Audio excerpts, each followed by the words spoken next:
كيكه البركان اللي دايره ضجه كبيره في مواقع التواصل، واخيرا حتى انا كتب لي انني نشاركها معكم وغنقول لكم الراي ديالي فيها بكل صراحه. شوفوا معايا كيفاش كتجي من داخل، كتجي معمره بكريم باتيسير، كتجي شي حاجه رائعه صراحه الله. غادي نجربها معكم بطريقه اللي هي سهله وبسيطه ومختصره، وكتجي اهم حاجه اللذه والتعليكه ما نقول لكمش عليها، ضروري ما حتى نتوما خصكم تجربوها. فعلى بركه الله، اول حاجه كنبداو باش كنوجدوا الخليط ديال الكيك اللي كنحتاجو فيه 3 ديال الحبات ديال البيض مع كاس ديال السكر، كاس كيعبر ليا 120 غرام، والكاس بقياس العنبه. غادي نضيفو كذلك واحد كيس من سكر فاني من فئه 8 غرام. غادي نطربوا هذا الخليط مزيان سواء بالطراب الكهربائي او اليدوي. اهم حاجه نخدموا داك البيض مع السكر. من بعد كنضيف هنا واحد الياغورت بذوق الفاني من فئه 110 غرام.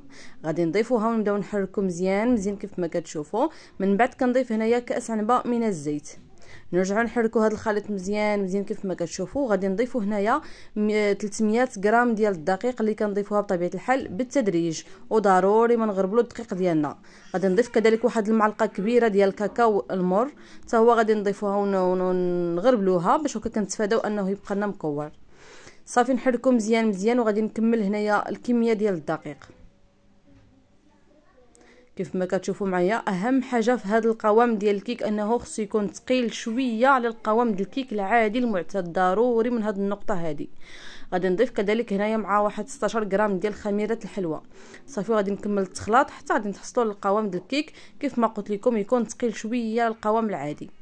فإلا كنتوا وصلتوا اخواتي حتى لهنا ديروا لي واحد اللايك، جزاكم الله كل خير، وباش كدعموني وتحفزوني وتخليوني نعطيكم فيديوهات اكثر واكثر.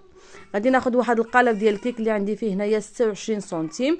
غادي نفرغ فيه هذا الخليط ديال الكيك كيف ما كتشوفوا كامل ونخليوها على جنب. في هذه المرحله غادي نمروا باش نوجدوا كريم باتيسير. غادي نحتاج فيه 3 المعالق كبار ديال النشا مع واحد كيس من سكر فاني، صفر بيضه، 3 المعالق كبار ديال السكر، ونصف لتر ديال الحليب. انا المقطع تحذف ليا البنات، الكاميرا حبست ليا وما انتبهت لهاش. فالمكونات ديال هذا الكريم باتيسير غنخليها لكم في اول تعليق اولا في صندوق الوصف. صافي كنردوها من فوق النار حتى كتعقد لينا مع استمرار في التحريك، ضروري ما تكون عاقده بهذا القوام هذا. مباشره كناخذوها وكنبداو نفرغوها من فوق داك الخليط ديال الكيك، وكنهزو يدينا واحد شويه للفوق كيف ما كتشوفوا. كنفرغوها غير في الوسط وكنهزو يدينا الفوق واحد شويه حتى كنطيحوا الكميه ديالنا كامله.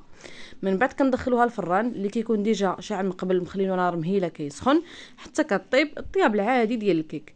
من بعد ما كنخرجوها ضروري ومؤكد اننا نخليوها حتى كتبرد تماما، نعطيوها حقها، نخليوها تبرد واحد المده على الاقل واحد 2 السوايع، يعني ضروري ما انها تبرد تماما. ولا كنتم مزروبين فيها ديروها في المجمد، مهم تبرد لكم مزيان. عاد كنحيدوها من القالب ديالها، ودهنت انا بشويه ديال الشوكولا ديال الدهن مع شويه ديال الكاوكاو محمر ومهرمش. نتوما تزيين طبيعه الحال كيبقى لكم الاختيار.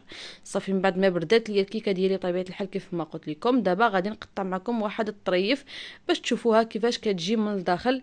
كتجي صراحه الله واعره، غير جربوها، انا اول تجربه ليا معكم صراحه الله عجبتني بزاف وغتولي معتمده عندي صراحه الله. كتجي بنينه وداك كريم باتيسير كيجي في الوسط ديالها شي حاجه روعه. كنتمنى حقا حتى نتوما انكم تجربوها وتنال الاعجاب ديالكم. وإلا عجبكم الفيديو ما تنساوش لايك ومتابعه، وضروري ما تخلونا الراي ديالكم في التعليق. ومع السلامه في فيديو جديد.